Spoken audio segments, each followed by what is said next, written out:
my god, oh my god, oh my god. Please don't be broken, please don't be broken. Okay, it's not broken. Hey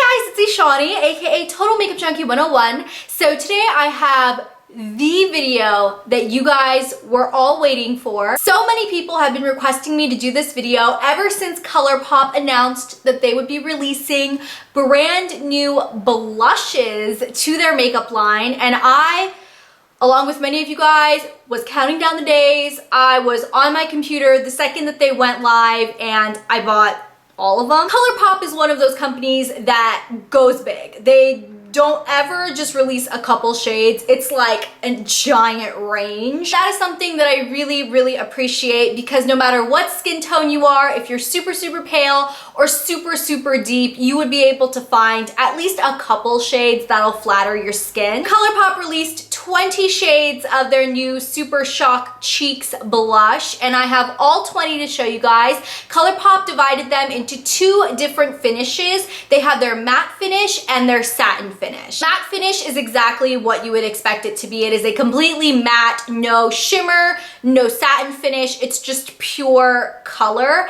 And the satin finish is not a traditional satin. I would say the satin finish is almost like a slight shimmer finish, which technically I guess is what satin means, but I feel like the slight shimmer shows through a little bit more in these particular blushes than in my head what I think of a traditional satin finish blush, because of the texture of these. If you guys are familiar with ColourPOP and familiar with the ColourPOP Super Shock Shadow formula, the blushes are essentially the same formulation, meaning they're not a powder blush, but they're not really a cream blush either. They're kind of a hybrid. I describe them kind of like a thicker mousse, almost like a dense mousse. It's not whipped like a traditional mousse. It's like a mousse was really like compacted and pressed together. I was a little nervous with the blushes being that kind of moussey texture, because I wasn't sure if I should use them and apply them like I would a cream blush or like I would a powder, because I apply cream blush and powder blush completely differently. Generally, I use cream blush with my finger and I apply it after liquid foundation, before any type of setting powder. But my powder blush I apply after I've completely set my face with powder, and it's essentially the last step on my cheeks. Now I think the ColourPOP blushes are interesting because I like applying them the same way I would a cream blush, meaning I like to use my fingers or a stippling brush. My favorite stippling brush to use with these is the e.l.f. Small Stipple Brush. Just like Emily Noel 83 raves about, this is a fantastic brush to use with any type of cream products on your cheeks. It just picks up the right amount of product, distributes it nicely, and you have a nice amount to blend it. And of course, e.l.f. brushes are really cheap. This is a $3 brush. You can find it at Target. Generally, I would apply a cream blush before I apply any powder products on my face, because if you apply a cream product on top of powder, generally it'll move the powder underneath and it'll make the powder look patchy, and it'll kind of clump the powder together. Because these are that powder mousse hybrid, it doesn't do that on top of powder, which is literally the best of both worlds. You can apply it like a cream blush, just use your finger. You don't have to take a brush. So if you take this on the go with you, you don't have to pack an extra blush brush, but you also don't have to worry about it kind of patching up your powder. Or if you use powder foundation, you can use this on top of that powder foundation without your powder foundation patching up, which is amazing. I am going to talk more about the pigmentation and the longevity and such on these blushes towards the end of the video, but right now I do want to jump into individual swatches of all 20 of the shades that ColourPOP released in their initial launch of these blushes. I'm hoping that seeing all of the colors up close in their pans, as well as swatches on my arm, will help you guys out in deciding what colors you want to pick up for yourself. So let's jump into it. So I divided the 20 blushes into 4 different color categories for you guys, just so you could see all of the shades that are relatively similar to one another swatched next to each other. First color category we're going to jump into are the neutrally toned blushes. And these are the blushes that aren't going to provide you a huge punch or a pop of color, but they're the ones that are just going to blend in with your natural skin tone and make it look like you're naturally blushing from within. First shade in the neutrally toned category is called Aphrodisiac.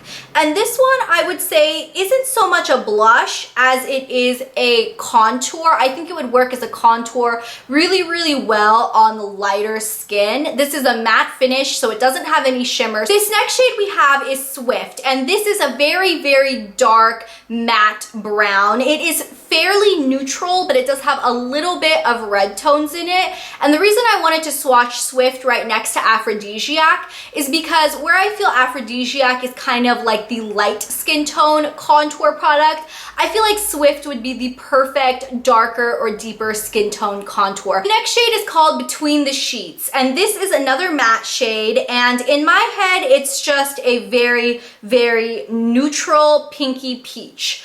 I couldn't even say it leans more pink than it does peach. It's very, very neutral, lies right in between. This isn't a shade that I think would pop very much on my skin, but this would be gorgeous for light to medium skin. This next shade is Birthday Suit, and this one is the first satin finish that we're coming across. And this one I would say is pretty much exactly the same shade as Between the Sheets, the last one I showed you, but this one just has a little bit of a shimmer running through it because it is a satin finish and not a matte. Next shade we have is Trickery, and this one is also a satin finish. I would describe this as a very, very light sorbet peach color.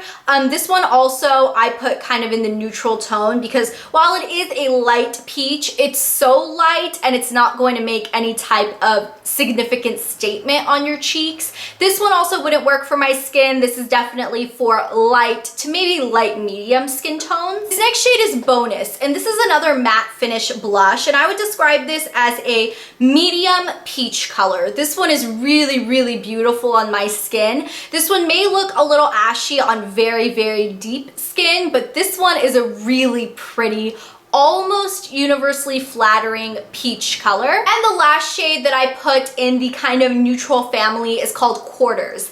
And this one I would describe as a deeper, slightly reddish peach. And this one is a satin finish, so it does have a tiny bit of shimmer running through it. The reason I still decided to put this in the neutral category is because despite it being a slightly reddish peach, it is going to give you a very natural flush. It's not going to look like a bright stark orange on your cheeks. Okay, the next color family we are going to jump into is what I would consider the pinks. Now these are, in my eyes, pretty much true pinky type colors. So the first shade we are going to start with is called Thumper. And this one I would say is just a classic bright baby doll pink color. This one is a matte finish, so it doesn't have any type of shimmer. This one doesn't work super well on my skin tone, but this would be gorgeous on light to light medium skin. This next shade is Mochi, and while this one looks really, really scary in the pan, it looks like a very, very bright,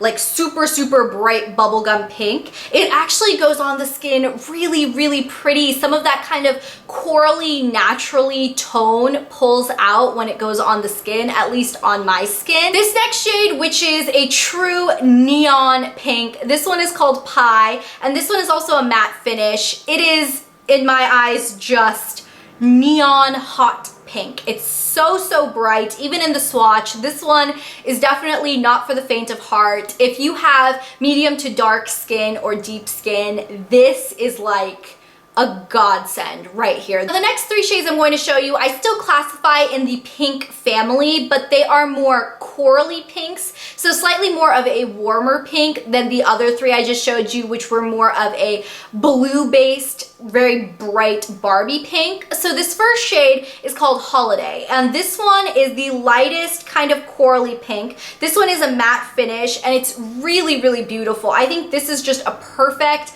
corally pink shade for medium skin. This next shade is called Fox, and this one is probably my favorite kind of satiny finish blush in this collection because it is another kind of peachy corally pink, but once again, this one looks very, very natural on the skin once it's blended out. And this last pink is called Early Bird, and this one is once again kind of a corally pink. This one is a matte finish, so it doesn't have any shimmer in it, and this one I would almost say is like a rosy pink. It's very, very natural looking on medium to deep skin. Next color family we are going to jump into is the super, super bright, practically neon oranges or corals. There are only 3 to talk about. So this first one is called Clutch, and this one is a matte finish, so it doesn't have any shimmer, and this is a very, very bright, slightly deeper corally pink. It's really, really electric, gorgeous on deep skin tones. The next one we are going to talk about is Fruit Stand, and this one is also a matte finish, and once again, such an electric,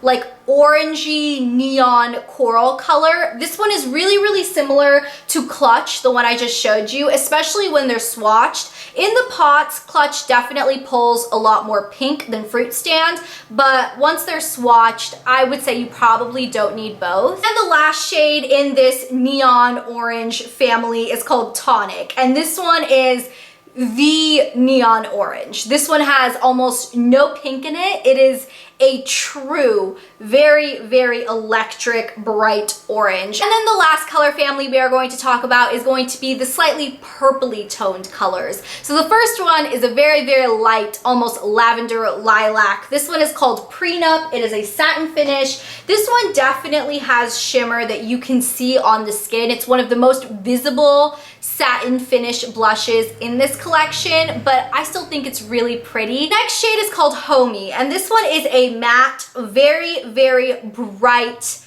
purpley pink. It's like a true bright magenta color. Once again, not for the faint of heart, would be phenomenal on medium tan to dark skin. Next shade is called Pegacorn, and this one is another satin finish, and this one you can definitely tell has a little bit of shimmer to it. This one I would say is pretty much the same color as the last one I showed you, Homey.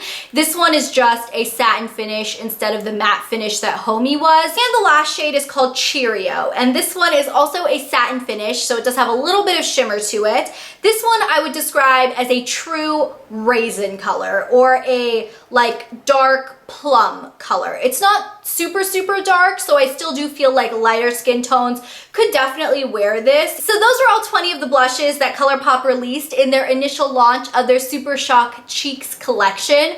Knowing ColourPOP, I'm sure this is just the beginning. I could definitely see them expanding this line immensely in the next couple months or years or however long it takes. I'm sure this is not going to be the last of the colors. As far as longevity goes, I get a really, really good wear time out of these blushes, and I think it's because it is that perfect mix of, like I've been saying, the cream and the powder blush. So I get the longevity of using both. I can get the longevity of if I had put a cream blush down and then layered with the powder that basically locks your blush into place all day.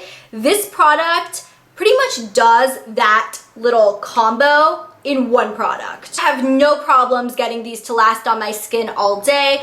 Also, they do dry down to a powder finish. So even though they go on slightly creamy and slightly wet, once they dry, they dry. They don't continue feeling tacky on the skin. If you guys are curious to see a little side-by-side comparison on how the blush packaging looks next to the eyeshadow packaging, they're basically the same thing. The blush is, of course, bigger in packaging than the shadow. We're getting 4.2 grams or 0.15 ounces of product in the blushes, which is over double what you're getting in the shadows. And the blushes retail for $8 versus the $5 of the shadows. I'm just happy that ColourPOP didn't charge us double for the blushes. I think $8 is very fair. As far as my personal favorite picks out of all all 20 that I purchased, which ones would I recommend to you if you just wanted to pick up a couple? If you're in the market for more of a neutrally toned blush, my favorite was Quarters. It is a slightly darker, almost like a rosy toned neutral blush, but it really reminds me of my all-time favorite MAC blush, which is Gingerly. Once it goes on your skin, it just kind of pulls out the natural blush that you naturally have. If you are in the market for a more pinky toned blush, my favorite pinky one was Mochi. I love the name, but I really love the color. While it looks really scary and bright in the pan, this was one that really kind of dulled down in a good way. It didn't look washed out and it didn't look unpigmented. It just looks more wearable. If you're in the market for an orange blush, I say go big or go home and get Tonic, because that is the true orange in the collection. It is just straight up neon tangerine. And then if you're in the market for kind of a purpley toned one, my favorite one was Pegacorn. This one is another satin finish, which generally I don't like shimmer on my cheeks, but I really like the way ColourPOP did these satin blushes, because the shimmer is very refined. It is by no means a glitter on your skin, and it just looks nice. You can only tell it's shimmery when you're in the sun or something, but it's really pretty. It looks really flattering. So Pegacorn is my favorite kind of purpley toned one. So that is it. That wraps up my review on the ColourPOP Super Shock Cheeks blushes. I hope you guys enjoyed getting a look and a sneak peek at all 20 of the shades. I did purchase all of them with my own money because I'm kind of obsessed with ColourPOP, and their products are just always amazing. So I hope you guys enjoyed this video. Let me know what you guys think in the comments down below, and let me know if you guys are gonna pick up any of these blushes, which ones you checked out, and whether or not you love them. Thank you guys so much for watching, and I will talk to you guys on Thursday. Bye! You can see the bottom of the tube differs according to whichever color is inside the tube. Luckily, these are the 3 shadows I'm wearing on my eyes today, and the only other thing I have on my eyes is just a light